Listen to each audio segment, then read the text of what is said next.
My name's Mason. I'm 34 years old. I sell mid-range real estate just outside of Savannah, and until recently, I thought I was one of the lucky ones. I married my college sweetheart, Harper, just after graduation. She's always been the ambitious one. Made it through law school while working nights, got hired at one of the top firms downtown. Meanwhile, I built my business piece by piece, mostly from referrals and Sunday open houses. We were never flashy, never the power couple type, but we worked. Or at least I thought we did. That morning started like any other. I rolled out of bed before sunrise, kissed Harper's shoulder, and she barely stirred. Her face was turned toward the wall. Her long brown hair spread across the pillow like a curtain. We hadn't talked much the night before. She'd been glued to her laptop, prepping for some big case. I left without breakfast, figuring I'd grab something quick near my meeting location. The diner I picked wasn't anything special.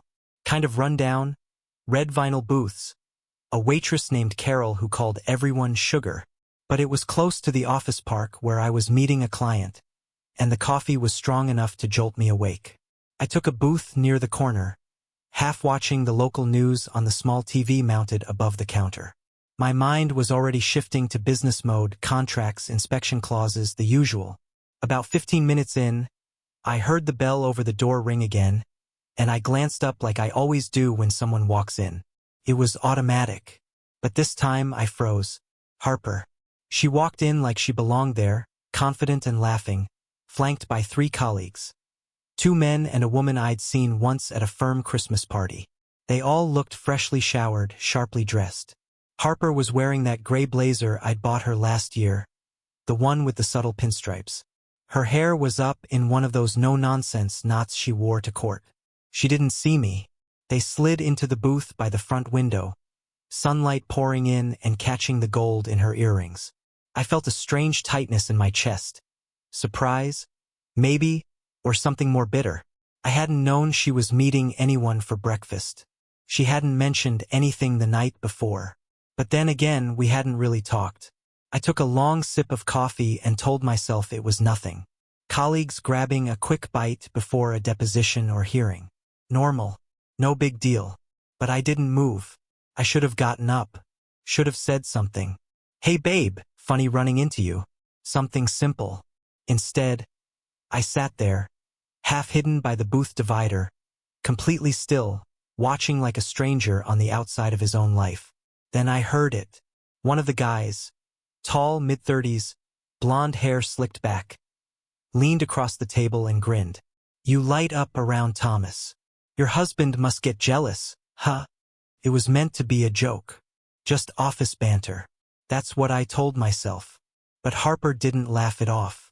She didn't even hesitate. She smirked. The kind of smirk I hadn't seen aimed at me in a long time, and said, Sam doesn't even notice I'm no longer his wife. The table laughed. Not unkindly, just a casual, knowing laugh.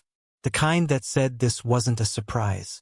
The kind that said they'd heard comments like this before. Sam. I hadn't been called that in years. She only used it when we were younger. Hearing it now, like I was some stranger she was gossiping about over eggs and toast. It hit harder than I expected. My hands clenched under the table. I stared down at my plate, the scrambled eggs congealing in the stale heat of the diner. I felt like the walls had shifted, like I'd stumbled into someone else's story. There's a strange kind of pain that comes when betrayal doesn't scream. It whispers, and that's what it felt like. A quiet knife. I could have confronted her right then and there. Could have walked over, made a scene, demanded answers. But I didn't. Couldn't. Instead, I watched as she leaned back in her seat, sipping from her coffee like nothing in the world was wrong. Like she hadn't just tossed a grenade into the middle of our marriage. I slid out of my booth as quietly as I could, heart hammering in my chest. Left a 20 on the table. Didn't bother asking for the check. The bell over the door jingled again as I stepped into the morning light. It was too bright, too warm, felt wrong. The parking lot was nearly empty. I stood next to my car for a long time, just staring at the horizon, trying to catch my breath. I didn't cry. I didn't yell. I didn't even call anyone. I just stood there, keys in hand, thinking, what the hell just happened? And more importantly, what else had I missed? Because once a crack appears, you can't unsee it. You start looking closer. You start asking questions. That morning was supposed to be ordinary. It was anything but. After that morning at the diner, nothing felt the same. It's hard to explain how quickly doubt spreads. 1 second you're fine, blissfully unaware, and the next, every glance, every pause, every missing detail feels like a flashing red light. I tried to go about my day after I left the diner. Tried to focus on my client meeting, nodding and smiling while showing a couple around a 2-story ranch in Pooler. But my brain kept drifting back to Harper's voice. Sam doesn't even notice I'm no longer his wife. That sentence looped in my head like a broken record. I didn't know if she meant it as a joke, a jab, or a confession. But no matter how I spun it, it didn't sound like something a happily married woman says. That night I watched her. She came home late, said she had to prep for a hearing. Her keys hit the counter like always, and she didn't even glance in my direction. I asked how her day was. She replied with a vague long and disappeared into the bathroom, where she stayed for over an hour. That became a pattern. The bathroom, which used to be her place to unwind, face mask, podcast, glass of wine, suddenly became her war room. The door stayed locked. I could hear her whispering sometimes, pacing back and forth. Once, I pressed my ear to the wood, ashamed of how desperate I'd become, and heard a man's voice faintly through the speaker. She said she was listening to trial recordings. I didn't believe her. Then came the password change. Harper had never been secretive with her phone. She used to leave it on the kitchen island all the time. I knew the passcode, not because I needed it, but because we trusted each other. At least I thought we did. One afternoon, I tried to check the weather on her phone because mine had died. The screen lit up.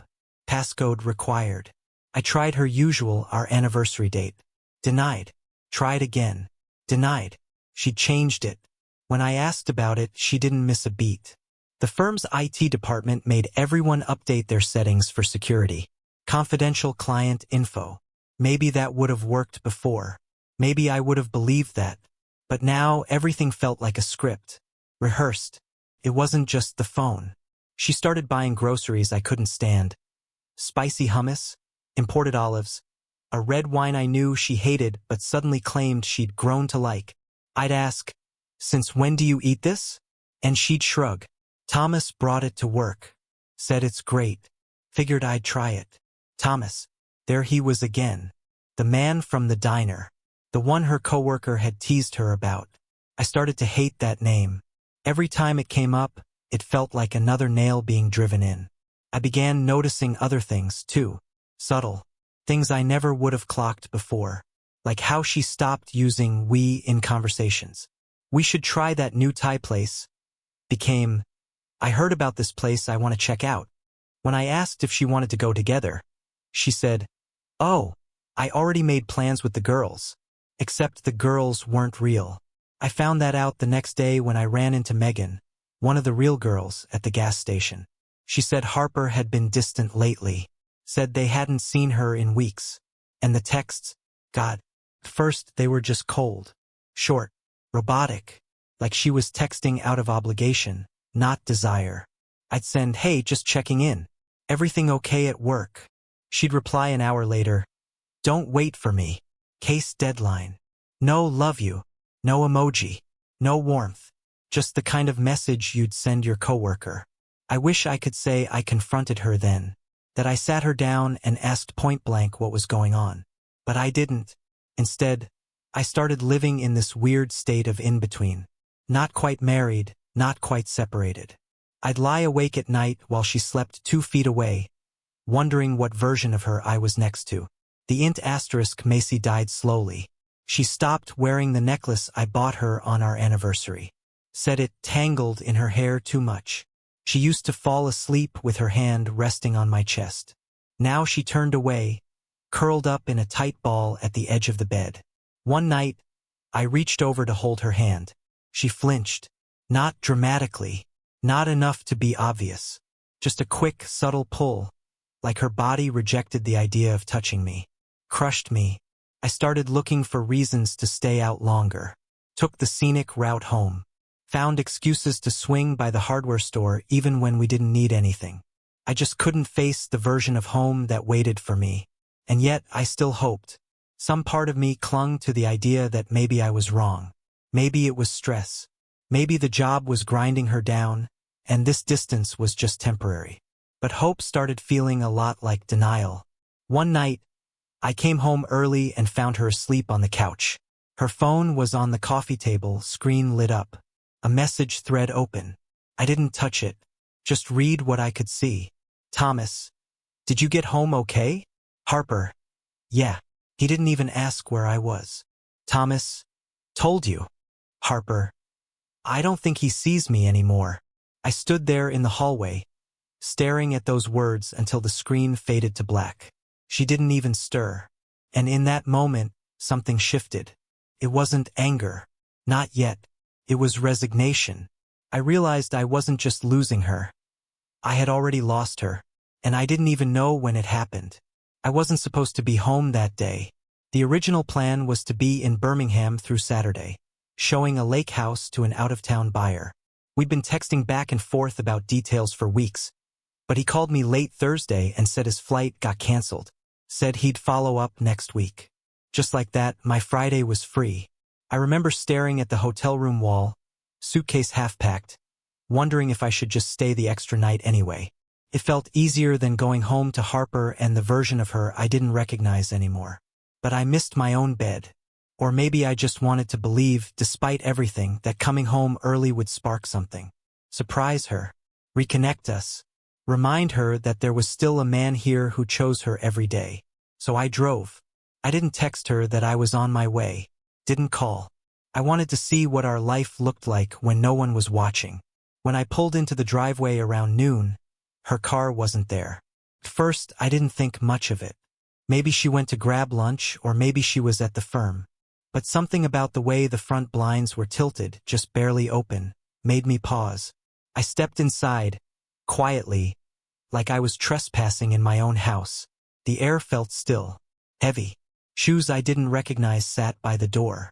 Brown leather dress shoes, not mine. Every nerve in my body went on alert. There were voices, low and muffled, coming from upstairs. One of them was Harper's. The other was male. I told myself it was nothing. Maybe she had a meeting. Maybe someone from the firm had stopped by. Maybe, but I didn't believe it. I moved slowly, each step up the stairs echoing like a drumbeat. My heart felt like it was trying to rip out of my chest. I don't know what I expected to find. I just knew that once I saw it, I couldn't unsee it. I reached the landing and paused. The bedroom door was open just a crack, and through that small sliver, I saw everything. Harper. She was barefoot. Her blouse was unbuttoned halfway down. She laughed, soft, breathy, unfamiliar. She was holding a man's hand. He was tall, well-dressed, with the kind of confidence you don't need to announce. He followed her into the bedroom like he'd been there before. That was the worst part. The ease of it. There was no hesitation in their movements. No awkwardness. No guilt in their body language. It was practiced. Familiar. And when she turned toward the door and saw me, when her eyes locked with mine, her face went white. She let go of his hand like it had burned her. "Mason," she breathed. "Wait, this isn't." But I didn't stay to hear the rest. I didn't yell. I didn't curse. I didn't ask questions. I just turned around and walked back down the stairs, one step at a time. My legs felt like they weighed 100 pounds each. I could hear her footsteps scrambling behind me, her voice cracking through the air. "Mason, please, just listen." She grabbed my arm at the bottom of the stairs. Her fingers trembled against my jacket. "It's not what it looks like." I looked at her then, looked past the makeup, the perfect hair, the false composure. Her eyes were swollen, desperate. But I didn't feel anything. No rage, no grief, just numb. I pulled my arm away, quietly. She stepped back like I'd slapped her. "You don't understand," she whispered, voice raw. "It wasn't supposed to be like this." "What was it supposed to be?" I asked finally. My voice didn't even sound like mine. She opened her mouth to answer, but the man behind her, Thomas, I assumed, was now standing at the top of the stairs, awkward and silent, holding his shirt closed. I didn't look at him. I didn't need to. I walked out the front door and got in my car. My hands were shaking so hard I could barely get the key into the ignition. The driveway blurred through my tears, but I refused to let them fall. Not in front of her. Not for her. I drove aimlessly for hours, passed through neighborhoods we used to dream about buying homes in, pulled into an empty parking lot by the river and just sat there, staring at the water. I tried to make sense of it, but nothing made sense. Everything I thought we were, everything I believed about our life, collapsed in a single moment. I replayed it in my mind 1,000 times. Her laughter, the way she reached for his hand, the way she looked at me like I was the one intruding. And somewhere in all that noise, a truth started to settle in. This wasn't a mistake. It wasn't a slip-up. It was a choice. She'd chosen this. She chose him. She chose to keep me in the dark, to play house while living another life behind my back. And now I had to figure out what to do with the ashes. I didn't sleep that night. Couldn't. I sat in my car until the sky turned pale gray and the first light of morning crept across the dashboard. My phone buzzed 6 times. Harper. Each time, I stared at the screen until it stopped. No voicemails, just text after text. Mason, please, just talk to me. It's not what you think. Can you come home? We need to talk. Please. But I didn't go back. I couldn't face her. Not with the image of her in that bedroom burned into my mind.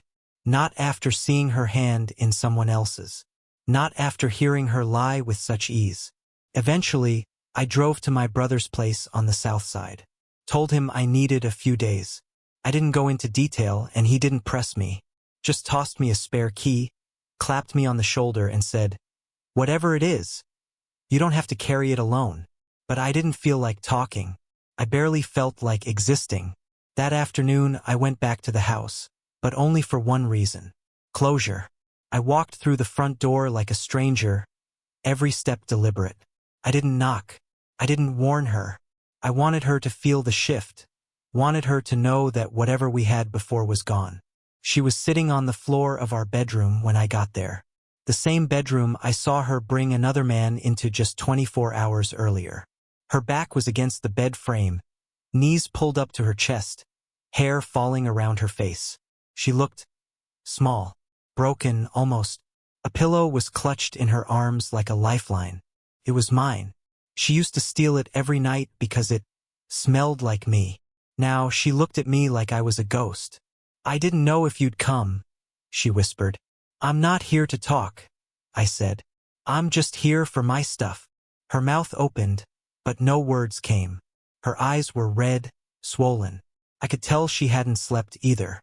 I walked over to the dresser and opened the top drawer, the one where I kept all the small, stupid things that somehow mattered. My grandfather's watch. A note Harper had written me years ago when I got my first big commission check. She'd scribbled, "So proud of you. You're building something amazing." I folded it in half without reading the rest. Then I reached into my coat pocket and pulled out our wedding photo.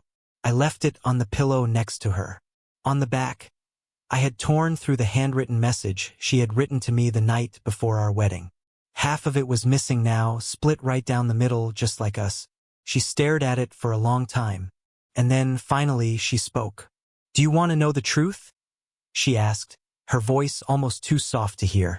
I didn't answer, but I didn't stop her. She wiped at her eyes, pulled her legs closer, and said, "It wasn't just him." My heart didn't skip. It didn't plummet. It didn't do anything at all. Just a dull thud, like a door slowly closing. "There were 3, she said, "over the past couple years. Not at the same time. I didn't plan it. It just happened." I stayed silent. She kept going. "I didn't do it because of you," she said. "It wasn't about revenge, or boredom, or wanting something you didn't give me. It was about disappearing. For a little while. Being someone else. Someone who didn't have bills and responsibilities and a perfect marriage to uphold." She looked up at me. Mascara streaked down her cheeks. "I'm not trying to make excuses," she said quickly. "I know what I did. I know I've ruined everything. I'm so lost, Mason. Lost. That word stuck with me, because that's exactly how I'd felt for weeks. Months, even.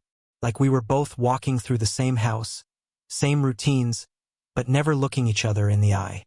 She covered her face with both hands, shaking with quiet sobs. I don't know who I am anymore, she said through her tears. I've made everything worse. I thought maybe if I could just feel something again, anything, it would fix me. But all I feel is guilt. All the time. I hate what I did. I hate myself for it. I looked at her. Really looked at her. And for the first time, I didn't see my wife. I saw a stranger sitting in our bedroom, crying into a pillow that didn't belong to her anymore. And the thing that scared me most? I didn't feel rage. I didn't feel heartbroken. I just felt empty. I don't need a confession, Harper, I said finally. This isn't court. You don't get credit for being honest after the damage is already done. She looked at me like she wanted to say more, but I held up a hand. I'm not here to forgive you. I'm not here to understand you. I'm here to move forward. Without you. She gasped like I'd physically hit her. Maybe it was the finality in my voice. Maybe she'd been hoping for some version of me that would try to fix things. But that version didn't exist anymore. I zipped up the duffel bag and slung it over my shoulder. At the door, I paused. There's no us left, Harper. Not anymore. And then I walked out. Not just out of the house, but out of the wreckage of a life I thought was solid. Out of the lies. Out of the weight I'd been carrying alone for too long. That night, back at my brother's place, I left her last message on read. Just 4 words. Do you still love me? I didn't reply, because I didn't know the answer. And maybe that was the answer. I always thought betrayal was a singular moment. A breaking point. You catch someone cheating, they cry, you leave. End of story. But it turns out betrayal has layers. Peels back slow like rotting wallpaper. And just when you think you've seen the worst of it, something else crawls out from behind the seams. The day after Harper's confession, I sat in the parking lot of my bank for a full 10 minutes before going inside. I wasn't there to snoop or dig. I just needed to detach from her, start carving lines between what was mine and what had once been ours. I figured I'd close the joint checking account and open a separate one under my name. Simple. Clean. One less thing tethering me to her. Or so I thought. When the teller pulled up the account, she frowned. Sir? She said, typing again. There seems to be a discrepancy here. This account was almost emptied 2 days ago. I blinked. What? There were multiple withdrawals, she said, swiveling the monitor slightly so I could see. One for $4,200, another for $6,000, and several smaller ones since then. I scanned the screen. Clothing boutiques. A skincare studio in Charleston. A $2,500 consultation charge from something called Revive and Reclaim. And then a $1,700 charge for a deposit on a photography studio downtown. My stomach dropped. $15,000 gone. In under a week. Can I get statements for the past month? I asked. Of course, she said. Would you like to file a fraud claim? I opened my mouth to say yes. But then I stopped. Because it wasn't fraud, not technically. The account was joint. Harper had every legal right to spend that money. But why she spent it, that was something else. Back in the car, I sifted through every transaction. And one thing became very, very clear. Harper wasn't unraveling. She was rebuilding. Not our life. Hers. Without me. The studio? It wasn't a hobby. It was a lease. One I didn't even know she applied for. The cosmetics? They weren't part of some midlife panic. They were for new #TS, new branding, a new image. She'd even signed up for something called Legal Elevate, coaching for high-achieving women. Another $850 down the drain. The more I looked, the more the picture came into focus. Harper wasn't sorry. Not really. She was already moving on. Already planting her new life in soil she paid for with our savings. And it got worse. Later that evening, I got a call from the bank's fraud department. Not about the joint account, but about a new credit line that had been opened under my name. Apparently, Harper had used my information, my license, my signature, to take out a personal loan from a credit union we'd never even used before. 30 grand. At first, I thought it had to be a mistake. But then they emailed me a copy of the application. My name, my SSN, my forged signature. I stared at the screen in disbelief. Harper had committed fraud. Against me. I forwarded everything to my lawyer the next morning. "This changes things," he said after reviewing the documents. "A lot of things. You could file criminal charges. At the very least, this'll work heavily in your favor during division of assets." Assets. The word felt hollow. There were no assets left. Just damage. My lawyer helped me flag the fraudulent activity and freeze the account. But the emotional damage? That wasn't something you could put in a spreadsheet. I couldn't stop asking myself, why? Why would she do this? Why go to these lengths? But deep down, I knew. Harper had never intended to repair things. Her confession wasn't about healing. It was about clearing her conscience so she could walk away cleaner. She wasn't trying to find herself. She was trying to erase me. Then came the final blow. I got a message from someone named Danny Marks, partner at a new boutique firm in Savannah called Marks, Larson & Cho. He said he wanted to clear the air. I had no idea who he was, until I clicked the link in his email signature and saw a staff photo. Harper. Her smile was bright, polished, like she hadn't just imploded her marriage. I called him, asked point-blank why he was reaching out. "I was under the impression you were aware," he said. "Harper listed you as a professional reference when she applied here. Said you'd supervised some of her side consulting projects." My blood went cold. "I never did that," I said. There was a pause on the other end. "Well," he said slowly, "that's good to know, because we've had some recent concerns about misrepresentation." That was the last straw. She'd used my name, my reputation, to prop up her next chapter. To convince someone she had more experience than she did. To slide into a position she hadn't earned. With a man she clearly knew well. I checked his social media. Of course. There he was. Mentor. His arm around her shoulder at some networking event 3 weeks ago. Same man from the studio lease. And just like that, the puzzle was complete. She drained our savings. Stole my identity. Faked references. All for a fresh start that didn't include me. I didn't cry. I didn't scream. I just sat on the edge of my bed, our bed, and stared at the floor. The betrayal had gone from emotional to financial to criminal.